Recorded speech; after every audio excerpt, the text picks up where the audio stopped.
ভাবে কোঅপারেট করতে পারছে না। এবং তাদের কাছে যখন আমরা বললাম যে এরকম অভিযোগের একটি নোটিশ আমরা জারি করেছিলাম, পেয়েছেন কিনা, ম্যানেজার সাহেব বলেন যে হ্যাঁ তারাও নোটিশ পেয়েছেন কিন্তু রেসপন্স করা হয়নি। এরপরে আমরা বললাম যে যেহেতু নোটিশ পেয়েছেন তাহলে অভিযোগের বিষয়টি জানেন আপনারা, তো পাকিস্তানি ড্রেস বলে যে ড্রেসটা বিক্রি করছেন এটি পাকিস্তানি কিনা। মৌখিকভাবে যদিও তারা বলছে যে পাকিস্তানি, কিন্তু তার সপক্ষে কোনো রকমের ডকুমেন্ট তারা দেখাতে পারেনি এবং তাদের কাছে ছিল না। এবং আমরা যে কোশ্চেনগুলো করেছি কোনো কোশ্চেনের তারা সন্তোষজনক জবাব দিতে পারে নাই। তো এরপরে পুলিশ প্লাজার যে অ্যাসোসিয়েশন ছিল ব্যবসায়ীদের, সেক্রেটারি সাহেব আসলেন। উনি এসে আমাদের সাথে কথা বললেন এবং উনি আশ্বস্ত করলেন যে ঠিক আছে, যেহেতু অপরাধ করেছেন এবং পাকিস্তানি নাম দিয়ে দেশের অভ্যন্তরে তৈরি যে পোশাক সেগুলোই বিক্রি করছেন, এটি কিছুটা তারাও বুঝতে পেরেছেন এবং স্বীকার করলেন। তো জনস্বার্থে এই প্রতিষ্ঠানটির সকল প্রকার কার্যক্রম সাময়িকভাবে বন্ধের আদেশ দেওয়া হলো এবং পরের দিন অর্থাৎ আজকে সকালে অধিদপ্তরে উপস্থিত হয়ে প্রয়োজনীয় ডকুমেন্ট সহ ব্যাখ্যা দিতে নির্দেশ দেওয়া হলো।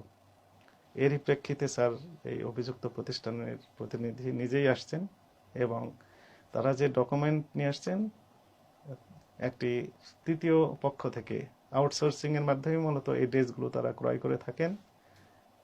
এলিফ্যান্ট রোডের এলসি নামের একটি প্রতিষ্ঠান, কিন্তু সেই ক্যাশ মেমোতে আমরা দেখলাম সেই প্রতিষ্ঠানের কোনো ঠিকানা দেওয়া নেই, কোনো টেলিফোন নাম্বার বা কোনো মোবাইল ফোনও দেওয়া ছিল না। ব্ল্যাঙ্ক একটি ক্যাশেন, আবার কপি প্রোডাক্ট, উনি ওনার ভাষায় বলেছেন যে কপি প্রোডাক্ট, নকল প্রোডাক্টও তারা বিক্রি করেন। এবং যেগুলো নকল বিক্রি করেন তাতে বোঝা গেল যে সেগুলোর ক্যাশ মেমোটা যথাযথ দেয় না, সেখানে ক্যাশ মেমোতে তাদের প্রতিষ্ঠানের কোনো নাম ঠিকানাও থাকে না।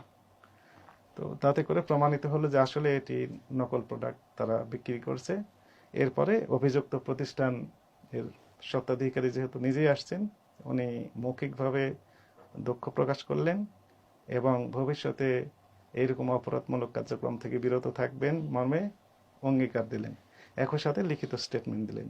এর প্রেক্ষিতে স্যার ওনাকে আমরা অফার দিলাম যে ঠিক আছে, তাহলে তো আমাদের একটা স্টুডিও আছে, আমাদের মহাপরিচালক মহোদয়ের সাথে যদি আমরা কথা বলে স্যারকে যদি সম্মত করাতে পারি তাহলে এরকম একটু আলোচনা, যাতে করে এখানে হাজার হাজার কাস্টমার রয়েছেন যেনারা এই প্রতিষ্ঠানের প্রতি বিরূপ মন্তব্য করছেন, তারা যেন বিষয়টা স্পষ্ট ধারণা পেতে পারেন যে আসলে আমরা কি অ্যাকশন নিলাম বা ভবিষ্যতে তাদের করণীয়টা কেমন হতে পারে। এই বিষয়ে মহাপরিচালক মহোদয় যদি দিক নির্দেশনা দেন তাহলে সবার জন্যই কল্যাণকর হবে এবং ভবিষ্যতে এই ব্যাপারে আরও সচেতন থাকবেন এবং ভোক্তারা যেন কোনোভাবে প্রতারিত না হন এবং ভোক্তারা যেন সন্তুষ্ট থাকেন এই বিষয়ে তারা সতর্ক থাকবেন মর্মে কমিটমেন্ট দিয়েছেন। এই আলোকে যথাযথ পণ্য যথাযথভাবে সরবরাহ না করার অপরাধে ভোক্তা অধিকার সংরক্ষণ আইন 2009 এর 45 ধারা অনুযায়ী অভিযোগের প্রেক্ষিতে 50,000 টাকা জরিমানা আরোপ এবং আদায় করা হয়েছে।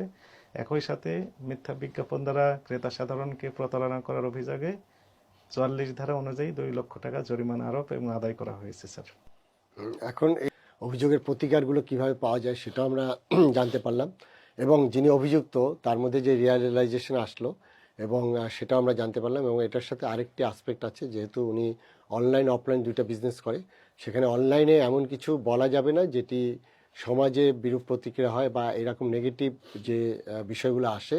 এবং সেই জায়গাগুলোতে আমি মনে হয় যে আজকে আমরা এই আলোচনা করলাম এবং এটি যখন আপনার আপলোড হবে তখন আমি জানি যে অনেক বিরূপ মন্তব্য আসবে, কিন্তু এই বিরূপ মন্তব্য থেকে আমরা একদিন মানুষের রিয়ালাইজেশন আসবে এবং আমরা আসলে বলবো যে একটু সবাই আমরা সভ্য আচরণ করবো, এটি সব